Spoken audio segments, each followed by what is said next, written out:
Hello दोस्तों। तो आज हम आपके लिए इंडियन कॉन्ट्रैक्ट एक्ट का पूरा नोट्स लेकर आए हैं, जिसमें सभी टॉपिक को डीपली एक्सप्लेन किया जाएगा और लास्ट में हम कुछ इंपॉर्टेंट क्वेश्चन भी बताएंगे जो एग्ज़ाम पॉइंट ऑफ व्यू से मोस्ट इम्पॉर्टेंट है। अगर आप ऐसे ही इंटरेस्टिंग नोट्स के फॉर्म में वीडियो सब्सक्राइब कर लें ताकि ऐसी वीडियो आप तक पहुंचती रहे। तो चलिए स्टार्ट करते हैं। सबसे पहले हम आपको बता दें, इंडियन कॉन्ट्रैक्ट एक्ट 1872 भारत का मुख्य संविधान कानून है। यह अधिनियम भारत में अंग्रेजी शासन के समय पारित हुआ था और यह इंग्लिश कॉमन लॉ पर आधारित है। ओके, तो चलिए देख लेते हैं मीनिंग ऑफ कॉन्ट्रैक्ट। कॉन्ट्रैक्ट का मतलब क्या है? तो contract an agreement which is enforceable by law. इसे सभी एग्रीमेंट जिसे लॉ में इन्फोर्सिबल कराए जा सकते हैं, मतलब जिसके अगेंस्ट हम कोर्ट में केस करना चाहे तो कर सकते हैं। अगर हम फॉर्मल से समझे तो contract equal to agreement plus enforceable by law. Agreement वो है जहाँ पर कोई पर्सन ऑफर करता है और दूसरा पर्सन ऑफर को एक्सेप्ट कर लेता है और उनके बीच कुछ कंसिडरेशन होता है, तो उसी को एग्रीमेंट कहते हैं। तो फॉर्मूले से देख लेते हैं एग्रीमेंट क्या होता है। Agreement equal to offer plus acceptance. उनके बीच कंसिडरेशन हो रहा है, तो वो भी हमने दिखा दिया है। तो चलिए आगे देख लेते हैं। Person not competent to contract, ऐसे पर्सन जो कॉन्ट्रैक्ट नहीं बना पाएंगे। पहले देखते हैं माइनर, जिसकी उम्र 18 साल से कम है, नहीं बना सकता। दूसरा है अनसाउंड माइंड। अनसाउंड माइंड, अगर कोई पर्सन की मानसिक स्थिति सही नहीं है तो वो भी कॉन्ट्रैक्ट शामिल नहीं कर सकता। तीसरा है डिस्क्वालीफाई बाय लॉ। ऐसे पर्सन जिसे लॉ द्वारा किसी भी कॉन्ट्रैक्ट को लेकर निलंबित कर दिया गया है, तो वो भी पर्सन कॉन्ट्रैक्ट नहीं बना पाएगा। एन अलाइन एनिमी, जैसे किसी देश पर लॉ ने बैन कर दिया है तो उसे भी कॉन्ट्रैक्ट नहीं कर पाएंगे। एन इंसॉल्वेंट, ऐसे व्यक्ति जिसका दिवालिया हो गया है वो भी कॉन्ट्रैक्ट नहीं कर पाएगा। सिक्स्थ है अ कॉन्विक्ट अंडरगोइंग इम्प्रिजनमेंट, ऐसा व्यक्ति जो कैदी हो, सजा काट चुका हो, वो भी कॉन्ट्रैक्ट में शामिल नहीं हो सकता। चलिए दोस्तों आगे देख लेते हैं। तो अगला है हमारा वैगरिंग एग्रीमेंट और कॉन्टीजेंट कॉन्ट्रैक्ट के बीच डिफरेंस। ये difference exam point of view से मोस्ट इम्पॉर्टेंट है, तो प्लीज़ आप इसे पढ़ के जाएं जब भी आप पेपर देने जाएं। तो चलिए देख लेते हैं। Wagering agreement, an agreement in which one person to pay certain amount of money to the other person on the happening or non-happening of specified uncertain event। Wagering agreement ऐसा एग्रीमेंट जिसमें एक पर्सन दूसरे person को certain amount देने के लिए agree हुआ है, या तो होगा या नहीं होगा, और जब कोई इवेंट अनसर्टेन हो तो वो वॉइड होगा। ठीक है, उसके बाद कॉन्टीजेंट कॉन्ट्रैक्ट देख लेते हैं। अब यहाँ देखिए, यहाँ पे एग्रीमेंट है और यहाँ पे कॉन्ट्रैक्ट है, मतलब ये किसी न किसी तरीके से तो वैलिड होगा ही। तो चलिए देख लेते हैं। A contract to do or not to do something if some event collateral to such contract does or does not happen.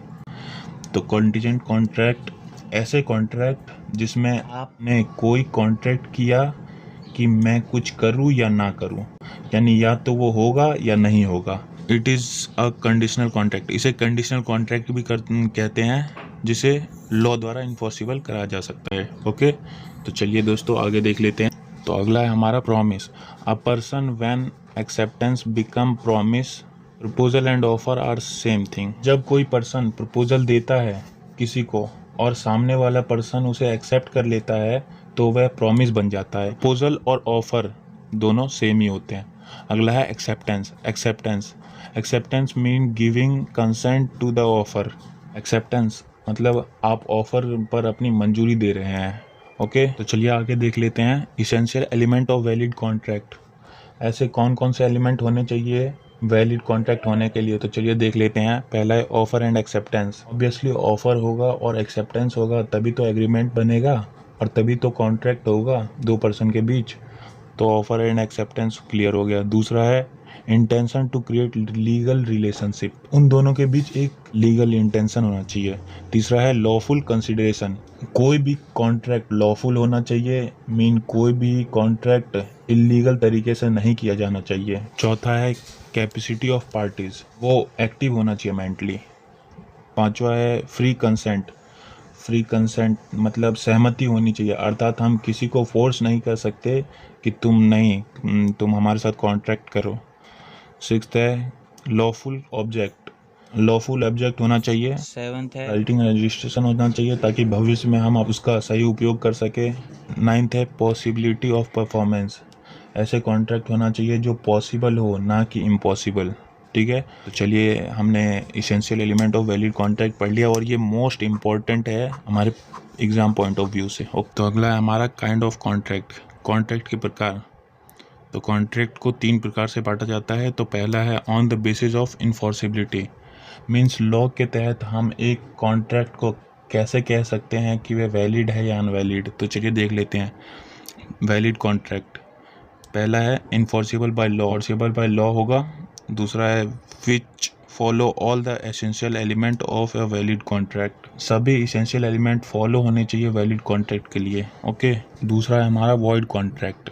Void contract, एक contract which ceases to be enforceable by law, ऐसे contract जिसे law द्वारा पहले ही ban कर दिया गया है, तो वो वॉइड कॉन्ट्रैक्ट कहलाते हैं। A valid contract can become void in the following reason, एक वैलिड कॉन्ट्रैक्ट वॉइड कॉन्ट्रैक्ट हो सकता है, उसके कुछ कंडीशन है। सुपरवीनिंग इम्पॉसिबिलिटी और सेकंड है सबसीक्वेंट इलीगैलिटी। नेक्स्ट है on the basis of mode of creation, मतलब जब कॉन्ट्रैक्ट बनता है तो किस तरह की चीज़ें हो सकती है। तो चलिए देख लेते हैं। Express contract, express contract which is in word spoken और रिटन, मतलब कि जो हम बोल के या लिख के कॉन्ट्रैक्ट करते हैं वो एक्सप्रेस कॉन्ट्रैक्ट कहलाता है। Implied contract, when both the offer and acceptance constitute to an agreement enforceable at law are made otherwise that in word by act and conduct by parties।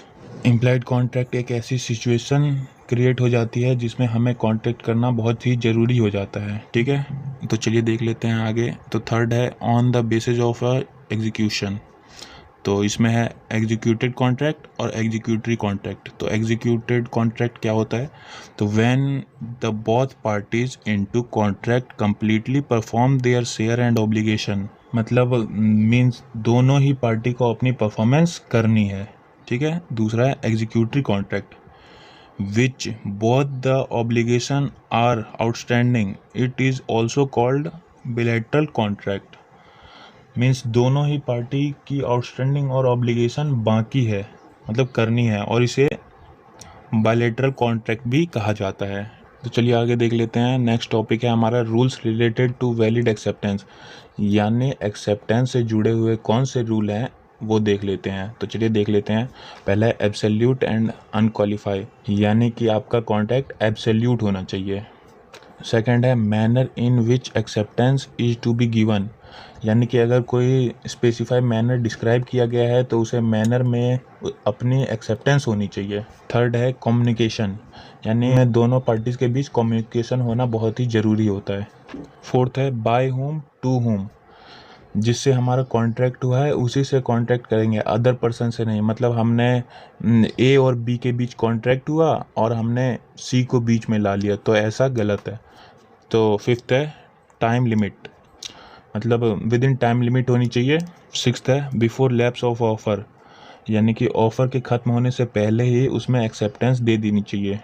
ठीक है। अगला है हमारा कंसिडरेशन, ये topic exam point of view से बहुत ही important है, बार बार paper में पूछा जाता है। तो चलिए देख लेते हैं। कंसिडरेशन सेक्शन 2D के अंदर आता है, इसकी डेफिनेशन देख लेते हैं। As an act of one party और the promises thereof is the price for which the promise of the other is bound। जब भी कोई पार्टी सामने वाली पार्टी से एग्रीमेंट करती है कुछ भी खरीदने के लिए, तो उसके बीच पैसे के रूप में डील होती है और प्राइस को हम कंसिडरेशन कहते हैं।